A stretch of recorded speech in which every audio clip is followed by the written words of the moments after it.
में सुधार की मांग को लेकर राजधानी ये मैं वीडियो अपने कंप्यूटर से रिकॉर्ड करके बना रहा हूँ क्योंकि बहुत ज़्यादा जगह पर मैं वीडियो बड़ी कर लूँ मैं। ये हिंदुस्तान का है और इन्होंने देखो हमारे देश के जो भ्रष्ट जज हैं, भ्रष्ट जज कहेंगे हरामजादों को, सुअर की औलादों को, क्योंकि मेरे मुंह से इनके लिए कभी अच्छा शब्द निकला क्योंकि जज और वकील का मैं कड़ा निंदन हमेशा निंदा करता हूँ। लेकिन आज इस वकील भाई ने बच्चों के लिए जिस प्रकार से इन्होंने अपने क्वेश्चन को उठाए थे, तो जज ने क्या बोला कि भाई मेरा टाइम बर्बाद ना करो। अरे डूब मरो देशवासियों, ऐसे जजों के लिए इतना इस वकील भाई ने इतना अच्छा मेहनत किया था अपनी बात को, जनता की बात को पहुंचाने के लिए। इस जज निकम्मे ने क्या कहा सुनो जरा। नीट परीक्षा पेपर लीक और एनटीए में सुधार की मांग को लेकर राजधानी दिल्ली की सड़कों पर संग्राम छिड़ा है, लेकिन केंद्रीय शिक्षा मंत्री धर्मेंद्र प्रधान की इस्तीफे की मांग कर रहे छात्रों और कॉकरोच जनता पार्टी को सुप्रीम कोर्ट से भी बड़ा झटका लगा है। बुधवार को सुप्रीम कोर्ट में इस प्रदर्शन के दौरान पुलिसिया कार्रवाई के खिलाफ एक याचिका दाखिल की गई थी।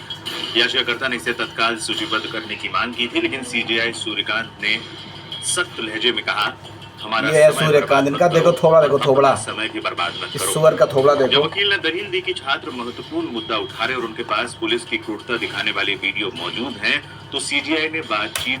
यदि मुझे कभी इस देश का गौरव और इस देश की सेवा करने का मौका मिला, कभी मैं मुख्यमंत्री भी अगर बना, एमएलए भी बन गया, तो इनको निपट लूंगा अगर ये जिंदा रह गए तो। वो बीच में ही काटा और उन्होंने कहा, आपका बहुत बहुत धन्यवाद, हमें वीडियो में कोई दिलचस्पी नहीं है, हमारे पास देखने का समय नहीं है। आपको बता दें, एक दिन पहले दिल्ली हाईकोर्ट ने भी ये कहते हुए मामले से किनारा कर लिया था कि अदालत को इसमें मत घसीटे।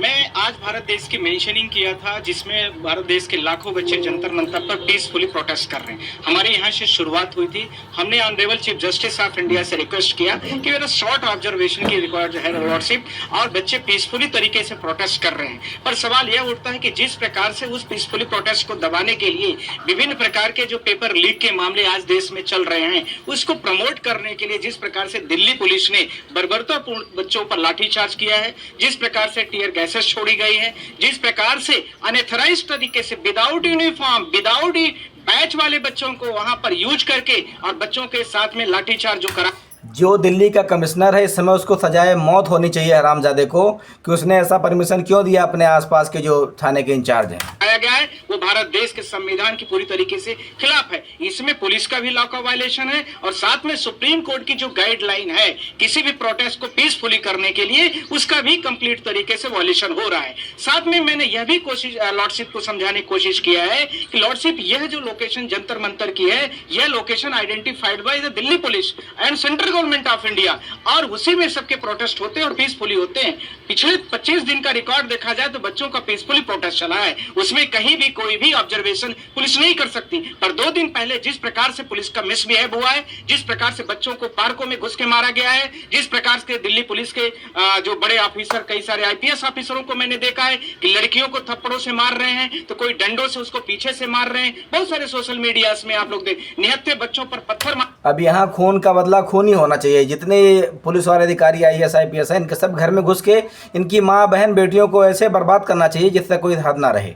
इन कुत्तों की इतनी औकात है कि इनका जमीर मर गया है। इन नेताओं के प्रोटेक्ट करने में आज देश की गरिमा कहाँ पहुंचा रहे हैं हरामजादे, सुअर की औलादी। मारा जा रहा है, पत्थरों के बड़े सारे आपने देखा होगा कि वहां पर ट्रैक्टर खड़े हैं और वो क्या कहते हैं उसको, हाईवास खड़े हैं।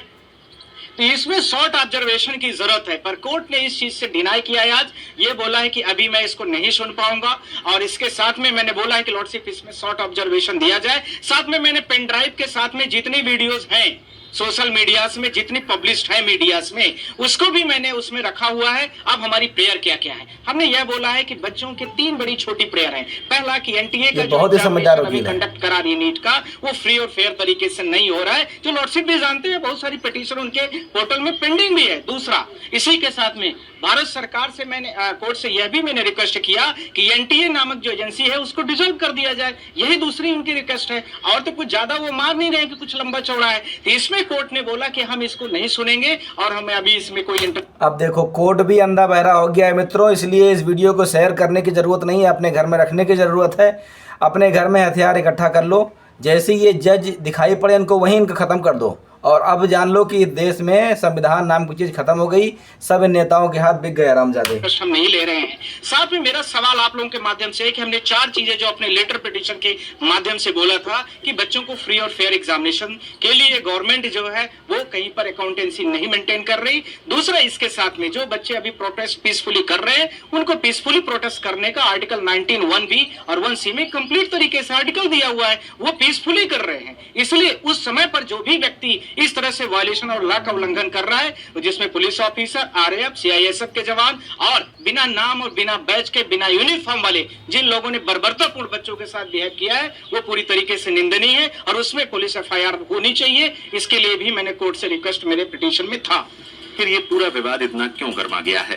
दरअसल कॉकरोच जनता पार्टी जून से ही जंतर मंतर पर धरना दे रही है। 20 जुलाई यानी सोमवार को उन्होंने संसद मार्च का ऐलान किया। भारी भीड़ के बीच पुलिस और प्रदर्शनकारियों में हिंसक झड़प हो गई। बवाल इतना बढ़ा कि राम मनोहर लोहिया अस्पताल के आपातकालीन विभाग में 186 घायलों को लाया गया। पुलिस के मुताबिक इस झड़प में 186 तो रिकॉर्ड में है, ऑन बिना रिकॉर्ड में कम से कम 500 को मारा होगा हरामजादों ने, और कितनों को तो गायब कर दिया होगा, क्योंकि जो बंदे वहाँ गए थे किसी का डेटा तो था नहीं। कितनों, क्योंकि दिल्ली का मतलब है राक्षसों का इलाका, ये यहाँ पर 80% राक्षस बसते हैं और उनमें से पुलिस हरामजादे हैं। खासकर ये सब पश्चिमी कल्चर वाले लोग हैं, इनको पता ही नहीं। देखो मुंह पे रुमाल बांध करके उस बंदे को पकड़ रखा है और अब वो उसको मार रहा है ताकि उसका चेहरा सामने ना आने पाए। इतनी तो ज़्यादा बर्बरता इन लोगों के अंदर है।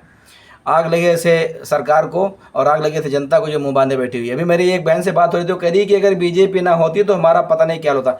अरे उस सुअर बहन को ये नहीं पता थी, वो किसी कॉल सेंटर से थी, हरामजादों को, कि जब बीजेपी बनी है दंगा ही हुआ है और कुछ नहीं। क्योंकि इनका मतलब है दंगा कराओ, राज करो, नाश हो, ताकि इनसे जनता सवाल ना पूछे। उनके 118 जवान जख्मी हुए हैं। मामले की गंभीरता को देखते हुए अब तक 6 एफआईआर दर्ज भी हो चुकी है। इस हंगामे के बीच सोशल मीडिया पर दावों की जंग छिड़ गई है। सीजेपी के प्रवक्ता सौरभ दास ने आरोप लगाया कि पुलिस ने शांतिपूर्ण प्रदर्शनकारियों पर पैलेट गन का इस्तेमाल किया। कुछ अन्य लोगों ने रैपिड एक्शन फोर्स पर इलेक्ट्रॉनिक स्टैन गन चलाने का आरोप लगाया, लेकिन दिल्ली पुलिस ने इन सभी दावों को सिरे से खारिज कर दिया है। पुलिस ने इस पर पोस्ट कर दावा किया कि पैलेट गन और स्टेन गन के इस्तेमाल की खबरें पूरी तरह से झूठी और भ्रामक है। एक तरफ पेपर लीक से गुस्साए छात्र और सियासी दल आर पार की लड़ाई की मूड में है, तो दूसरी तरफ पुलिस इसे कानून व्यवस्था का मामला बता रही है।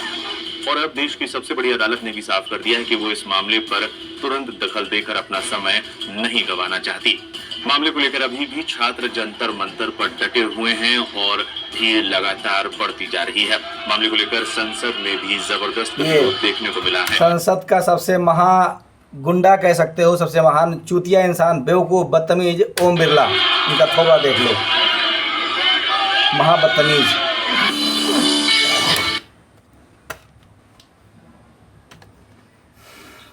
मिलते हैं अगले कड़ी में दोस्तों, क्योंकि कुछ बोलने का शब्द तो रहा नहीं मेरे पास में, क्योंकि इतना ज़्यादा मैं दुखी हूँ इस सरकार से और इन नेता नगरी वाले टीमों से, जिसका कोई जवाब नहीं। और आज मेरे पास ऐसा कोई पावर नहीं कि मैं इन सबको मुँह तोड़ जवाब दे सकूं। इन हरामजादों ने बेड़ा गर्क करके रख दिया पूरे देश का। मिलते हैं अगली कड़ी में। जय हिंद, राम राम।